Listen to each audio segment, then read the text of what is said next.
स्थानीय चुनावका लागि 1 लाख म्यादी प्रहरीका लागि भर्ना खुल्यो। कसले म्यादी प्रहरीमा भर्ना हुन पाउनेछन् र के छ प्रक्रिया, यो सम्बन्धी सम्पूर्ण जानकारी।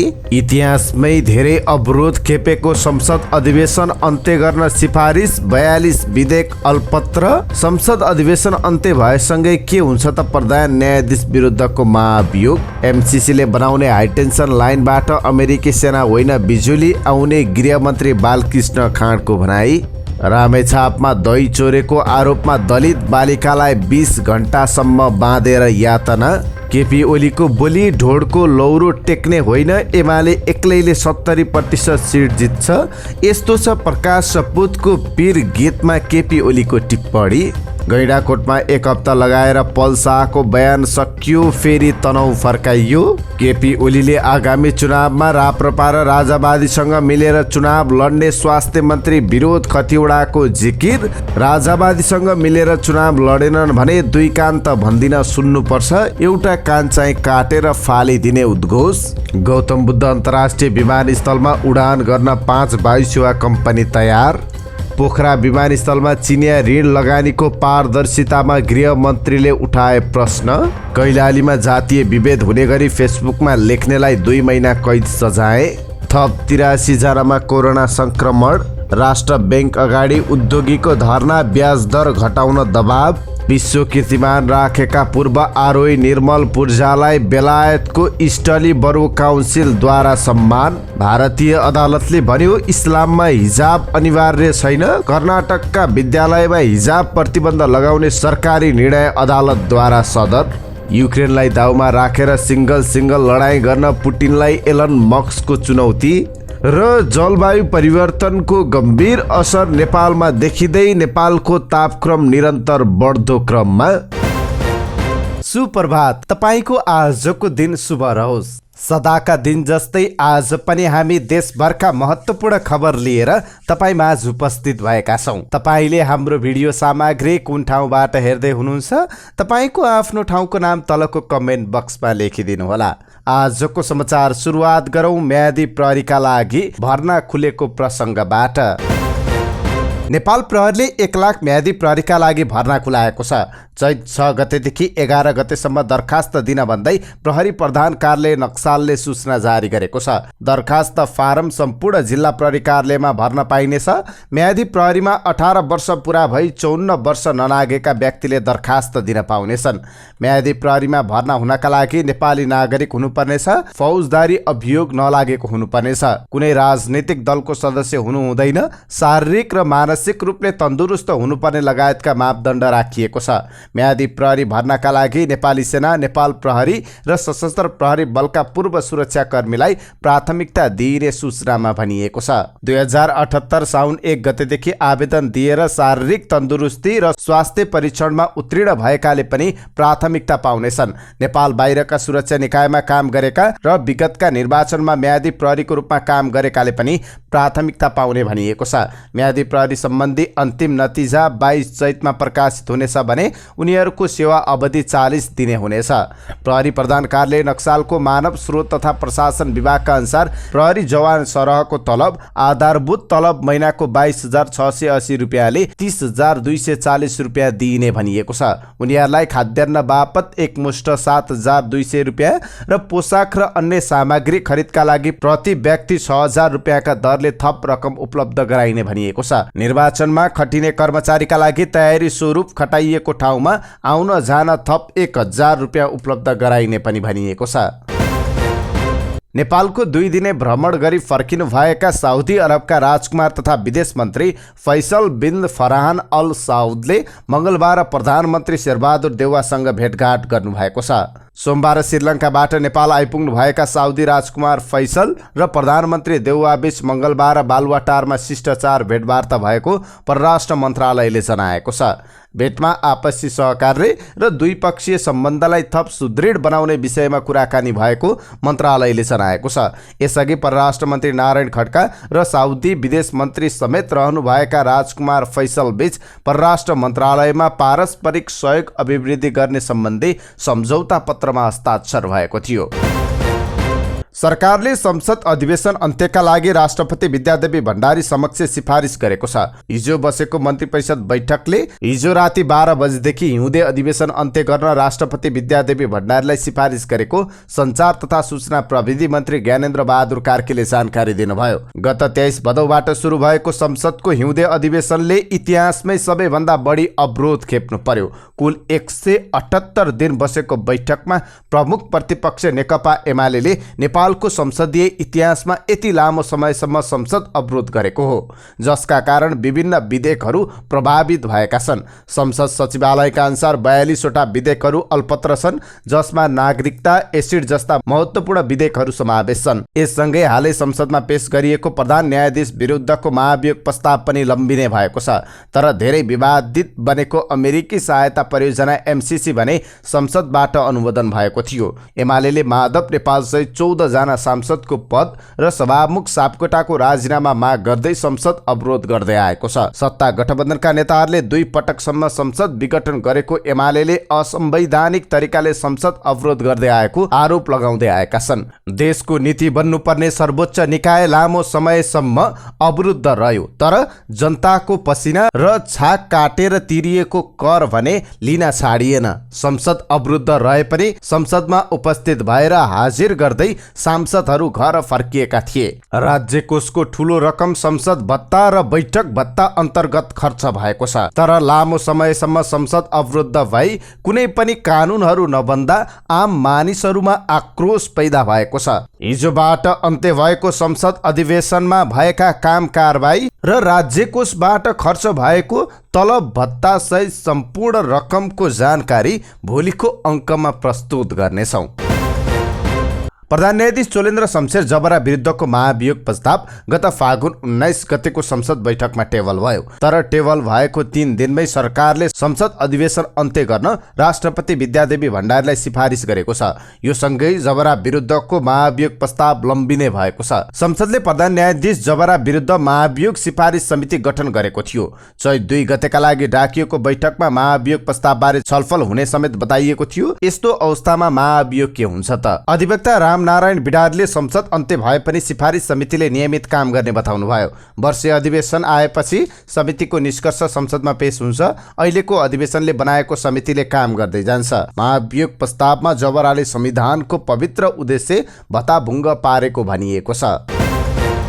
घरमा कोही नभएको बेला घरभित्र पसेर दही चोरेको आरोप लगाउँदै रामेछापको मन्थली नगरपालिकाकी 12 वर्षीय एक बालिकालाई 20 घण्टासम्म बाँधेर यातना दिइएको छ।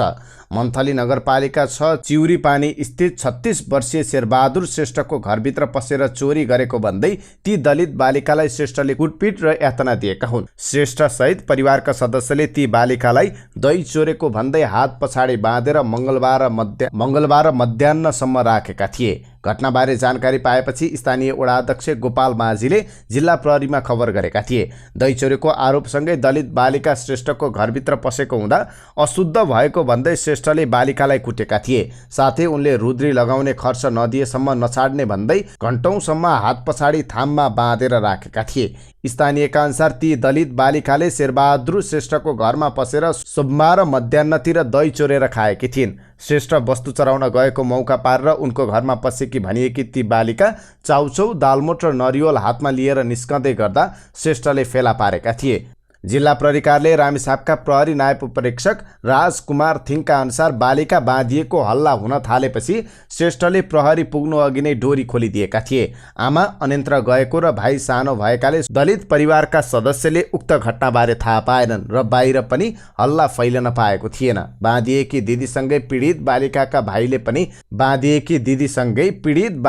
भाइले पनि श्रेष्ठकै दलानमै रात बिताएका थिए। दलानको थाममा बाँधिएकी बालिकालाई राति खाना खान भने दिएको र खोलिदिन मन लागेपछि कतै भागे आफू परिन्छ कि भन्ने डरले खोल्न नसकेको श्रेष्ठले प्रहरी समक्ष बताएका छन्। प्रहरीले अहिले श्रेष्ठलाई नियन्त्रणमा लिएको र बालिकाको उद्धार गरी स्वास्थ्य परीक्षण गराउन पठाएको थिङले बताउनुभयो। बालिकालाई दलित भएकै कारण 20 घण्टासम्म बाँधेर राखेको घटनालाई जिल्ला स्थित दलित अधिकार कर्मीले जातीय विभेदको रूपमा कारबाही हुनुपर्ने बताएका छन्।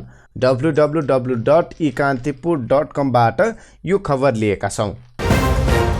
गृहमन्त्री बालकृष्ण खाँडले अमेरिकी सहयोग नियोग एमसिसीको सहयोगमा निर्माण हुने विद्युत सप्लाई हुने ट्रान्समिसन र हाइटेन्सन तारबाट विद्युत आउने बताउनु भएको छ। गृहमन्त्री खाँडले केहीले एमसिसीबाट निर्माण हुने ट्रान्समिसन र हाइटेन्सन लाइनबाट सेना आउने हल्ला फैलाएको भन्दै त्यो लाइनबाट सेना नआई विद्युत मात्रै आउने बताउनुभयो।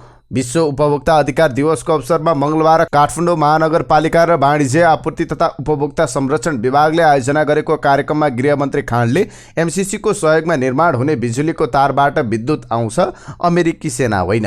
गृहमन्त्री खाँडले एमसिसी अमेरिकाले गरिबी निवारण, रोजगार र भौतिक निर्माणका लागि नेपाल जस्ता मुलुकलाई दिने अनुदान भएको स्पष्ट पार्नुभयो। नेपाल जस्ता आवधिक निर्वाचन भइरहेका, मानव अधिकारको पालना गर्ने र प्रेस स्वतन्त्रता भएका मुलुकलाई अमेरिकाले दिने अनुदान हो एमसिसी। गृहमन्त्री खाँडले भन्नुभयो, एमसिसीको यो क्राइटेरिया पूरा गरेर हामीले एमसिसी अनुदान पाएका छौं। यसबारेमा भएका अन्य सबै हल्ला निराधार हुन्। नेपालमा धेरै खोलानाला भएको र ती खोलानालाबाट उत्पादित विद्युतलाई नागरिकका घर घरमा पुर्याउन ट्रान्समिसन र हाइटेन्सन लाइन निर्माण गर्नका लागि एमसिसी अनुदान प्रक्रिया पुर्याएर ल्याइएको गृहमन्त्री खाँडले स्पष्ट पार्नुभयो। आफू सरकारमा रहेका बेलामा हस्ताक्षर गरेकाहरूले पनि अहिले विरोध गरेको उहाँले बताउनुभयो। नेपाल सरकारले विभिन्न मुलुकले दिने ऋण स्वीकार गरेको भन्दै अनुदान लिएर कुनै गल्ती नगरेको उहाँको भनाइ थियो। सरकारले गल्ती गरेको भए सुधार्न तयार रहेको भन्दै गृहमन्त्री खाँडले राम्रो निर्णय गर्दा राम्रो गरेको छ भन्न सक्नुपर्ने बताउनुभयो। उहाँले एमसिसी परियोजना मार्फत बन्ने ट्रान्समिसन र हाइटेन्सन लाइनबाट सबैको घर घरमा पुग्दा उपभोक्ताको चाहना अनुरूप विद्युत खपत गर्न पाउने बताउनुभयो। एमसिसी पास गरेर सरकारले उपभोक्ताको हित हेरेको भन्दै गृहमन्त्री खाँडले नेपालका नदी नालाबाट उत्पादित विद्युत सबैका घर घरमा पुर्याउनु जनहितको काम भएको बताउनुभयो। कोरोना भाइरस संक्रमणको जोखिमका कारण सरकारले 2077 मा फागु पूर्णिमाको अवसरमा भिडभाड गरेर होली खेल्न रोक लगाएको थियो। संक्रमण दर घटेसँगै यस वर्ष सरकारले होली नखेल्नु भनेको छैन। प्रहरीले फागु पूर्णिमामा हुने भिडभाडपूर्ण कार्यक्रममा सुरक्षा दिने गरी सुरक्षा योजना तयार गरेको छ। होली लक्षी सुरक्षा योजना लागू गरेको काठमाडौँ प्रहरीले जबरजस्ती रङ नदल्न र इच्छा विपरीत लोला नहान्न आग्रह गरेको छ। चैत 3 मा पहाडी र 4 मा तराईका जिल्लामा होली मनाइँदैछ।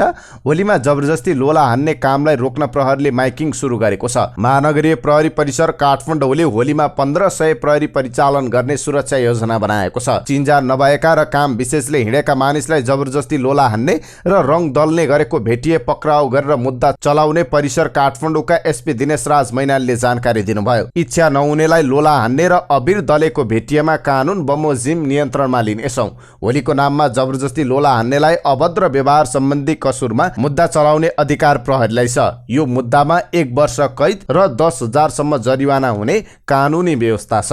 होलीमा मादक पदार्थ सेवन गरेर सवारी चलाउने र तीव्र गतिमा सवारी चलाउनेहरू बढ्ने आकलन गरेर फागुको दिन उपत्यकामा बिहानदेखि चेक जाँचमा कडाई गर्ने एसपी मैनालले जानकारी दिनुभयो। नेकपा एमालेका अध्यक्ष केपी शर्मा ओलीले वैशाखमा हुने स्थानीय तहको निर्वाचनमा एक्लै लड्ने बताउनु भएको छ। उहाँले एमालेलाई गठबन्धनको आवश्यकता नपर्ने बताउनुभयो। अखिल नेपाल महिला संघले काठमाडौँमा हिजो गरेको कार्यक्रममा बोल्दै अध्यक्ष ओलीले स्थानीय चुनावमा 60 देखि 70% सिट जितिने दाबी गर्नुभयो। ढोँडको लौरी टेक्ने होइन, हामी एक्लै चुनाव लड्न र जित्न सक्छौं। ओलीले भन्नुभयो, 60 देखि 70% स्थानीय तह एमाले एक्लैले जित्न सक्छ। उहाँले यति जित्नका लागि कसैसँग तालमेल गर्नु नपर्ने बताउनुभयो। उहाँले कम्युनिस्ट एकता बेकारको कुरा भएको बताउनुभयो। कम्युनिस्ट एकता बेकारको तमासा हो। कम्युनिस्ट सरकार ढालेर दक्षिणप्रति सरकार बनाउने उहाँले प्रश्न गर्नुभयो। यस्ता पनि कम्युनिस्ट? उहाँले प्रश्न गर्दै भन्नुभएको छ, यहाँ के कम्युनिस्ट के कांग्रेस, दुईवटा राजनीति छ, प्रतिगमनकारी र कम्युनिस्ट विरोधी शक्ति। साथै उहाँले प्रकाश सपुतले ल्याएको पीर गीतमाथि पनि टिप्पणी गर्नुभएको छ। तिम्रो मायाले मलाई पीर दियो, उहाँले गीत गाउँदै भन्नुभयो, कुनै कुनै पार्टीलाई त पीरले उधुम नै मच्चाएको छ। नेकपा एमाले अध्यक्ष केपी शर्मा ओलीले पीर गीतमा टिप्पणी गरेसँगै यतिबेला सामाजिक सञ्जालमा योभन्दा पहिले पशुपति शर्माले गाउनु भएको लुट गीतमा उहाँले गर्नुभएको टिप्पणी पनि भाइरल बनिरहेको छ। सङ्खुवासभाको मादे नगरपालिकाले बस दुर्घटनामा मृत्यु भएका 15 जनाको परिवारलाई जनै 1-1 लाख रुपियाँ दिने भएको छ। गत बिहीबार मादी नगरपालिका 6-7 घुम्तीमा बस दुर्घटना हुँदा 15 जनाको मृत्यु भएको थियो। सोमबार बसेको मादी नगर कार्यपालिकाको बैठकले मृतकका परिवारलाई जनै 1 लाख रुपियाँ दिने निर्णय गरेको नगर प्रमुख विदुर कुमार लिङथेपले जानकारी दिनुभयो। त्यस्तै बैठकले घाइतेलाई उपचार खर्च बापत जनै 50,000 रुपियाँ समेत दिने, मृतक र घाइतेको सम्झनामा भूमेश्वर महादेवको स्मारक बनाउने निर्णय गरेको उहाँले बताउनुभयो। सो स्मारकमा घाइते र मृतकको नाम लेखिने उहाँको भनाइ छ। माधिको ओखरबोटे बजारबाट झापाको दमकतर्फ जाँदै गरेको बस दुर्घटना हुँदा 14 जनाको घटनास्थलमै मृत्यु भएको थियो भने 1 जनाको उपचारका क्रममा बीपी कोइराला स्वास्थ्य विज्ञान प्रतिष्ठान धरानमा मृत्यु भएको थियो। उमेर नपुगेकी किशोरीमाथि जबरजस्ती करणीको अभियोगमा न्यायिक हिरासतमा रहनुभएका पल शाहसँग इलाका प्रहरी कार्यालय गैंडाकोटले बयान लिएको छ। जिल्ला प्रहरी कार्यालय तनहुको हिरासतमा रहनुभएका शाहलाई गैंडाकोट झिकाएर नवलपुर प्रहरले 1 साता लगाएर बयान लिएको हो। प्रहरी स्रोतका अनुसार शाहले बयानमा अभियोग अस्वीकार गर्नुभएको छ। जिल्ला प्रहरी कार्यालय नवलपुरका डीएसपी दिलीप कुमार गिरीले मंगलबार दिउँसो तनहु फिर्ता पठाएको बताउनु भएको छ। जिल्ला अदालत तनहुको आदेशमा अनुसन्धानका लागि ल्याएका थियौं। अदालतकै आदेशमा बयान र सोधपुछ र अनुसन्धान गरेर पठाएका छौं। अन्य अनुसन्धान भइरहेको छ। हिजो साँझ नै पल शाह जिल्ला प्रहरी कार्यालय तनहुको हिरासतमा आइपुग्नु भएको छ। आगामी निर्वाचनमा नेकपा एमाले अध्यक्ष केपी शर्मा ओलीले राप्रपा र राजावादी दलसँग गठबन्धन गर्ने एकीकृत समाजवादीका स्थायी कमिटी सदस्य तथा स्वास्थ्य तथा जनसङ्ख्या मन्त्री विरोध खतिवडाले दाबी गर्नुभएको छ। केपी ओलीले आगामी चुनावमा राप्रपा र राजावादीसँग मिलेर लड्ने उहाँको जिकिर थियो। मन्त्री खतिवडाले ठोकुवा गर्दै भन्नुभयो, राजावादीसँग मिलेर चुनाव लडेनन् भने 2 कान त भन्दिन सुन्नुपर्छ, एउटा कान चाहिँ काटेर फालिदिन्छु। मंगलबार गोर्खा अस्पतालको भवन उद्घाटनपछि पत्रकारसँगको कुराकानीमा खतिवडाले यस्तो बताउनु भएको हो। ओलीले 5 दलीय गठबन्धनको विरोध गर्दै नागार्जुनसँग खुसुखुसु गरेको उहाँको आरोप थियो। केपी ओलीले राप्रपा र राजावादीसँग गठबन्धन गर्दैछन्, त्यो छोप्न यता कम्युनिस्ट भएर माधव नेपाल प्रचण्डले शेरबहादुर र कांग्रेससँग गठबन्धन गर्यो भन्दैछन्। चिल आयो भनेर स्यालले कुखुरा लगे जस्तै गर्ने, यता आफू लुसुक्क नागार्जुन र राप्रपासँग खुसुखुसु गर्ने, उता गठबन्धनको विरोध गर्ने। यस्तै मन्त्री खतिवडाले केपी ओलीको प्रतिगमन विरुद्ध रहेका दलहरू बीच आवश्यकताले गठबन्धन बनेको बताउनु भएको छ। हालै निर्माण सम्पन्न भई व्यावसायिक उडानका लागि तयारी अवस्थामा रहेको गौतम बुद्ध अन्तर्राष्ट्रिय विमानस्थलमा नियमित उडानका लागि 5वटा कम्पनी सम्पर्कमा आएका छन्। संस्कृति, पर्यटन तथा नागरिक उड्डयन मन्त्री प्रेमबहादुर आलेले उक्त विमानस्थलबाट चाँडोभन्दा चाँडो उडान तथा अवतरणका लागि प्राधिकरणलाई निर्देशन दिएसँगै त्यहाँबाट नियमित अन्तर्राष्ट्रिय उडान अवतरणको तयारी भएको बताइएको छ। भैरवा विमानस्थलबाट उडानका लागि कुवेतको जजिरा, श्रीलङ्काको श्रीलङ्कन, नेपाल वायुसेवा निगम, कतार एयरवेज, थाइल्यान्डको थाई इस्माइल वायुसेवा कम्पनी सम्पर्कमा आएको नेपाल नागरिक उड्डयन प्राधिकरणले जनाएको छ। नेपाल प्रहरीका 3 जना प्रहरी नायब महानिरीक्षक डीआईजीलाई प्रहरी अतिरिक्त महानिरीक्षक एआईजीमा बढुवा सिफारिस गरिएको छ। गृह मन्त्रालयको बढुवा सिफारिस समितिले डीआईजीहरू रविन्द्र धानुक, वसन्त कुमार पन्त र धीरज प्रताप सिंहलाई एआईजीमा बढुवा गर्न सिफारिस गरेको गृह मन्त्रालय स्रोतले जनाएको छ। अब सरकारले बढुवा गरे धनुक र सिंह पनि एआईजी विश्वप्रकाश पोखरेल र सहकुल थापासँगै आईजीपीको दौडमा सहभागी हुनुहुनेछ। पन्त भने हालका प्रहरी महानिरीक्षक शैलेश थापा क्षेत्रीकै ब्याजी हुनुहुन्छ र उहाँसँगै अवकाश पाउनुहुनेछ। नेपालमा क्रिप्टोकरेन्सी, भर्चुअल मुद्रा अन्तर्गतका बिटकोइन, हाइपर नेटवर्किङ, अनलाइन जुवा बेटिङ जस्ता कुनै पनि वेबसाइटहरू नचल्ने भएका छन्। मंगलबार नेपाल दूरसञ्चार प्राधिकरणले इन्टरनेट सेवा प्रदायक कम्पनीलाई पत्र लेख्दै यस्ता कुनै पनि डिजिटल मुद्रा कारोबार गर्ने तथा नेटवर्किङ व्यवसाय गर्ने वेबसाइटहरू तथा एपहरू बन्द गर्न निर्देशन दिएको हो। भर्चुअल मुद्रालाई पूर्ण निस्तेज गर्ने गरी अर्थ मन्त्रालयले मन्त्री परिषदको निर्णय अनुसार यस्ता वेबसाइटहरू, एपहरू बन्द गर्न पत्र आए अनुसार प्राधिकरण यस्तो निर्देशन दिएको हो। तत्काल कार्यान्वयनमा जाने गरी यस्ता आर्थिक अपराधसँग सम्बन्धित एप र वेबसाइट प्रयोग, सञ्चालन तथा व्यवस्थापन गर्न नपाउने गरी निषेध, डिसेबल र कालो सूचीमा राख्न निर्देशन समेत गरिएको प्राधिकरणले जानकारी दिएको छ। चिनिया सरकारको ऋण लगानीमा निर्माणको अन्तिम चरणमा रहेको पोखरा क्षेत्रीय विमानस्थलको लागत प्रति गृहमन्त्री बालकृष्ण खाँडले प्रश्न उठाउनु भएको छ। विश्व उपभोक्ता अधिकार दिवसको अवसरमा आयोजित कार्यक्रममा बोल्दै उहाँले भैरवा विमानस्थल भन्दा पोखरा विमानस्थलको लागत चर्को भएको बताउनुभयो। भैरवा विमानस्थल भन्दा सानो भएर पनि त्यो विमानस्थलको लागत किन महँगो, उहाँले प्रश्न गर्नुभयो। गृहमन्त्री भएकै कारण सार्वजनिक फोरमबाट उक्त विमानस्थलको नाम र लगानी गर्ने देशको नाम भने लिन्न।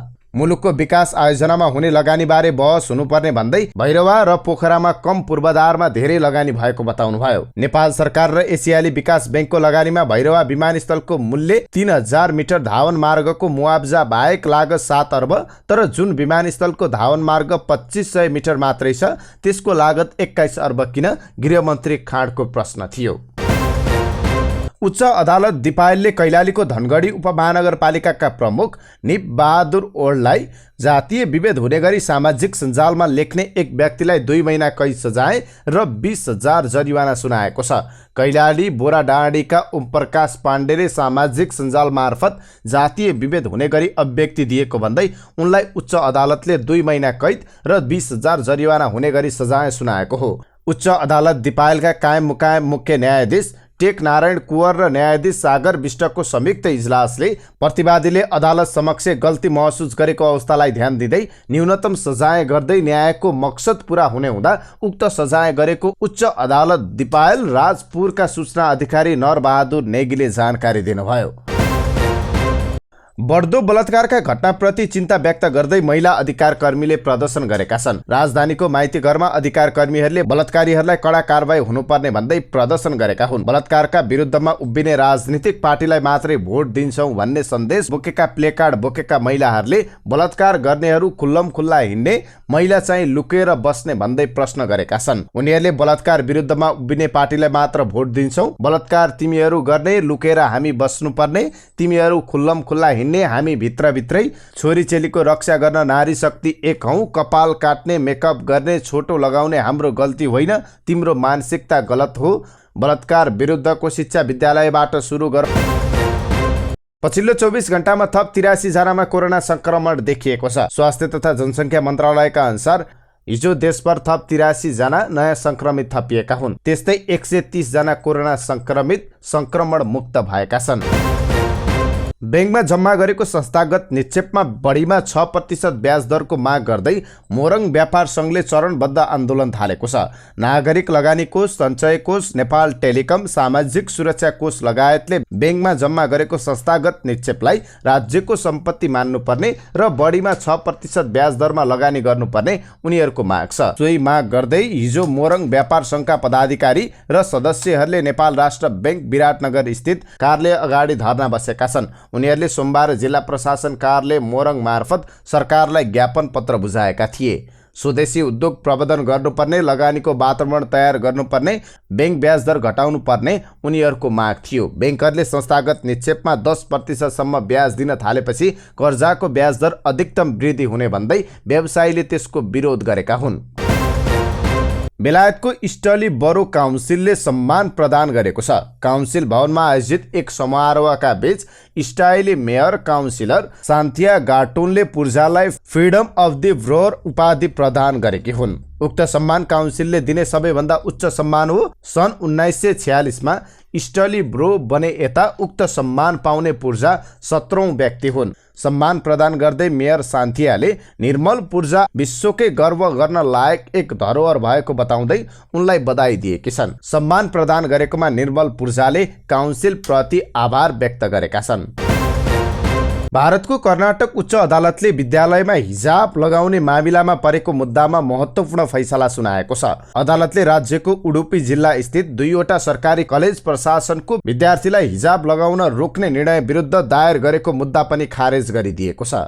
हिजाब लगाउन पाउने आफ्नो संवैधानिक अधिकार रहेको भन्दै कलेजका छात्राहरू उच्च अदालतमा मुद्दा दायर गरेका थिए। मंगलबार मुख्य न्यायाधीश ऋतुराज अवस्थीको अध्यक्षताको 3 सदस्यीय इजलासले फैसला सुनाउँदै इस्लाममा हिजाब अनिवार्य नभएको पनि उल्लेख गरेको छ। हिजाब इस्लाममा अनिवार्य छ कि छैन भन्ने बारेमा प्रश्न पार्दै मुख्य न्यायाधीश अवस्थीले भनेका छन्, इस्लामिक अभ्यास अनुसार मुस्लिम महिलाले अनिवार्य रूपमा हिजाब लगाउनु पर्छ भन्ने छैन। कुनै पनि शैक्षिक संस्थालाई पोसाक तोक्न पाउने अधिकार भएको पनि अदालतको आदेशमा उल्लेख गरिएको भारतीय सञ्चार माध्यमले जनाएका छन्। भारतको केन्द्र सरकारले फैसलाको स्वागत गरेको छ। केन्द्रीय मन्त्री प्रहलाद जोशीले भनेका छन्, म अदालतको फैसलाको स्वागत गर्छु र म सबैलाई अपिल गर्न चाहन्छु, राज्य र देश अगाडि बढ्नुपर्छ। सबैले उच्च अदालतको आदेशलाई सम्मान गर्दै शान्ति कायम राख्नुपर्छ। विद्यार्थीको मुख्य काम पढ्ने हो, त्यसैले यो सबै छाडेर उनीहरू पढाइमा लाग्नुपर्छ र एकजुट हुनुपर्छ।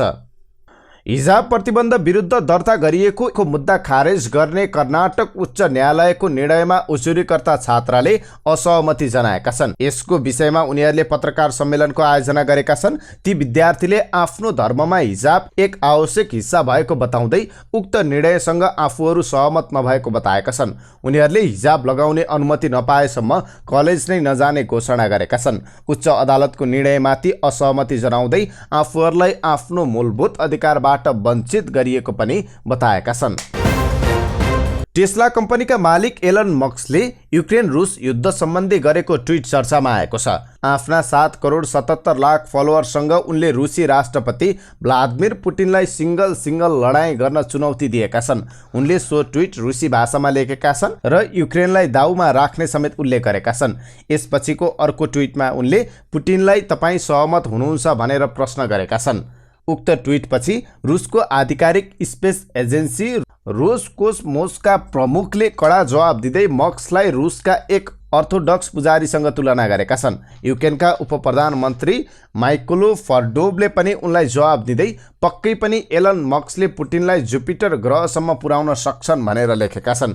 युद्धको सुरुवातदेखि नै मस्कले युक्रेनको समर्थनमा बोल्दै आएका छन् भने स्पेस एक्सको स्टारलिङ्क टर्मिनल पठाउँदै अवरुद्ध इन्टरनेट सेवा पनि पुनः सञ्चालन गराएका थिए। उनको यो कदमको सर्वाधिक प्रशंसा भएको थियो। युक्रेनका राष्ट्रपति भोलोदिमिर जेलेन्स्कीले उनलाई धन्यवाद भनेका थिए। मंगलबार शेयर बजारको परिसूचक नेप्से 2650 अङ्कमा झरेको छ। 17.15 अङ्क घटेर परिसूचक 2650 अङ्कमा कायम भएको हो। कुल 3 अर्ब 36 करोड रुपियाँको कारोबार भएको छ। कुल 52 कम्पनीको मूल्य बढ्यो भने 130 को घट्यो। 11 को मूल्य भने स्थिर रह्यो। इमर्जिङ नेपालको मूल्य सबैभन्दा धेरै 10%ले बढ्यो। सगरमाथा इन्सुरेन्स र सोल्टी होटलको मूल्य 6%ले बढ्यो। नेपाल टेलिकमको सबैभन्दा बढी 34 करोड 23 लाख रुपियाँको शेयर कारोबार भयो। सो कम्पनीले पहिलो पटक 100 किता बराबर 20 किता बोनस शेयर घोषणा गरेको छ। साथै 20% नगद सहित कुल 40% लाभांश घोषणा गरेको छ। तर लाभांश सार्वजनिक भएकै दिन कम्पनीको शेयर मूल्य 5.13% अर्थात् प्रति किता 88 रुपियाँले घट्यो। मंगलबार सबैभन्दा धेरै मूल्य घट्नेमा टेलिकम नै अगाडि रह्यो।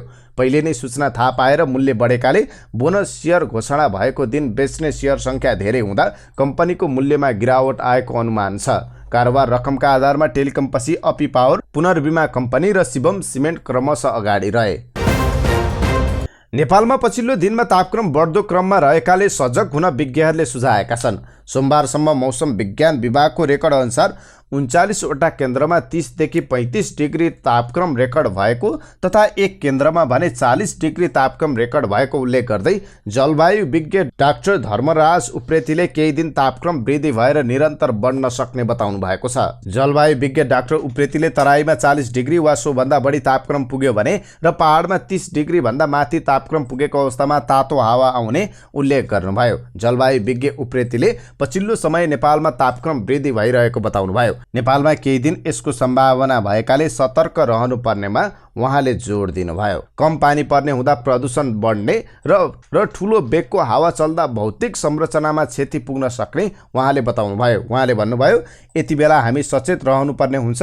जस्तो चैत 2 देखि 3 मा तराई क्षेत्रमा हावाको गति 25 देखि 35 किलोमिटर प्रति घण्टाको दरले बहदैछ भने 40 किलोमिटर प्रति घण्टाको अवस्था छ भने यसले ठूलो क्षति त गर्दैन, तर रुख ढाल्न सक्ने कृषि प्रणालीमा क्षति पुग्ने अवस्था हुन सक्छ।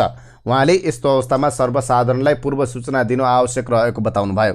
तापक्रम वृद्धि भई अत्याधिक हावा चल्ने हुँदा कृषि प्रणालीमा समेत असर पर्ने भएकाले सजग हुनुपर्ने उहाँले बताउनुभयो। जलवायु विज्ञ डाक्टर उप्रेतीका अनुसार पछिल्लो समय नेपालमा जलवायु परिवर्तनको असर तीव्र रूपमा देखिन थालेको छ।